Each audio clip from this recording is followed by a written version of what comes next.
जय जिनेन्द्र। मैं जैनी धार्मिक पाठशाला में आप सभी का स्वागत करती हूँ। आज हम जानेंगे एक सच्चे जैन की कहानी कि कैसे वह भगवान के बताए हुए मार्ग पर चलता है। तो चलिए सुनते हैं। एक युवक स्टूडेंट था जो हर रोज़ अपने कॉलेज पैदल चलकर जाता था। उसके घर से कॉलेज 2 घंटे की दूरी पर था। वो हर रोज़ यह सफ़र तय करता था।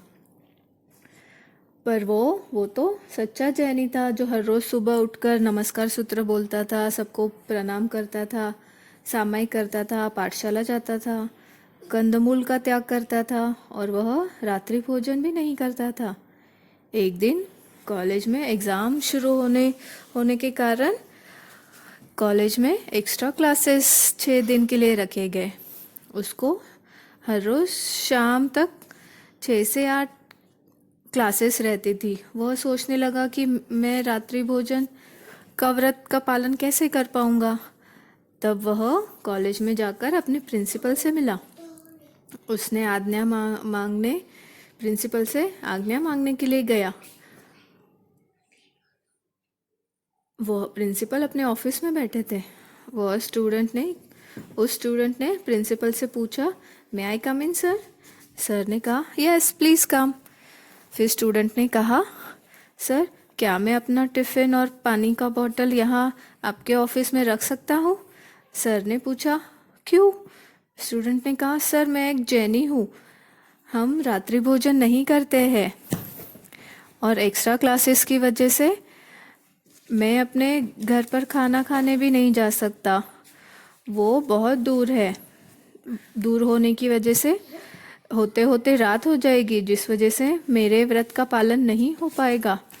इसीलिए मैं उस व्रत का पालन करने के लिए आपसे आज्ञा मांगने आया हूँ कि सर मैं आपका टिफ़िन आपके ऑफिस में रख सकता हूँ और यहाँ रख कर मैं शाम को अपना खाना खा लूँगा। सर ने कहा, ठीक है, तुम यहाँ एक कोने में अपना टिफ़िन रख सकते हो। अगले ही दिन वह युवक स्टूडेंट अपने घर से अपना टिफ़िन लेकर निकला और प्रिंसिपल के ऑफिस में रख दिया। शाम होते ही युवक प्रिंसिपल के ऑफिस में आया और उनसे आज्ञा लेकर खाना खाने लगा। उसने चौव्यार कर लिया। चौव्यार करने के लिए एक जगह जाकर बैठ गया। उसने नमस्कार सूत्र का स्मरण करके अपना चौव्यार चुकाया और प्रिंसिपल को जय जिनेन्द्र कहकर चला गया। दूसरे दिन भी उसने यही प्रक्रिया की। फिर तीसरा दिन बीता, फिर चौथा दिन बीता। चौथे दिन भी उसने यही सब किया। 4 दिनों से प्रिंसिपल यह सब देख रहा था कि वह युवक अपने व्रत में कितना पक्का है। अपने व्रत एक भी दिन नहीं तोड़ सकता। पांचवें दिन भी वह युवक अपने टिफ़िन ऑफिस में रख कर लेक्चर अटेंड करने चला गया। शाम होते ही वह प्रिंसिपल के ऑफिस में आया तो उसने देखा कि जहाँ अपना टिफ़िन रख कर गया था वहाँ तो अपना टिफ़िन है ही नहीं। तो उसने प्रिंसिपल से पूछा, प्रिंसिपल सर क्या आपने मेरा टिफ़िन देखा है? प्रिंसिपल ने कहा, हाँ मेरे पास है तुम्हारा टिफ़िन।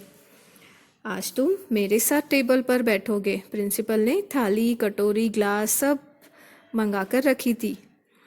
मैं अपनी चाय पीऊँगा, तुम अपना खाना खाना। युवक ने कहा, ठीक है सर। प्रिंसिपल ने आज 2 चाय मंगवाई थी, एक अपने लिए और एक वह युवक के लिए।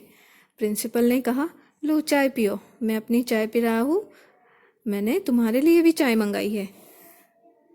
युवक ने कहा, नहीं सर मैं यह चाय नहीं पी सकता। फिर सर ने पूछा, क्यों नहीं पी सकते? क्या तुम चाय नहीं पीते?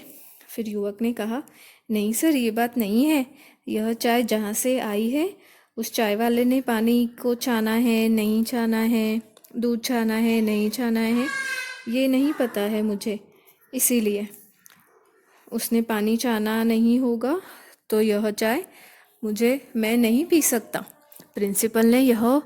प्रिंसिपल यह बात सुनकर हैरान रह गया। यह युवक तो कितना अड़िग है। अपने लिए हुए व्रतों पर तो नहीं तो आजकल के युवक अपने फ्रेंड्स की संगत में देखा देखी में अपने व्रत तोड़ देते हैं। टीचर प्रिंसिपल ने कहा, तुम तो पक्के जैन हो भाई।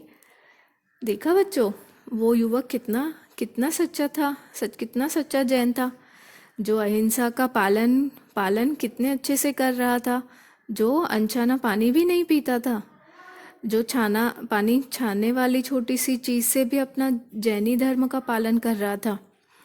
तो आज से हम भी एक प्रण लेंगे कि हम भी आज से पानी अनछाना पानी नहीं पिएंगे, पानी हमेशा छान कर पिएंगे, चाहे वो ब्रश करने में हो, खाना बनाने में हो, नहाने में हो। ठीक है। और भगवान की इसी वजह से भगवान के मार्ग पर, भगवान ने बताए हुए मार्ग पर, अहिंसा मार्ग पर हम चल सकते हैं और हिंसा से बच सकते हैं। तो इसी आशा के साथ आज के लिए बस इतना ही। अगली पाठशाला में फिर मिलेंगे। तब तक चिंतन मनन और धर्म ध्यान करें और धार्मिक पाठशाला से जुड़े रहे। जय जिनेन्द्र।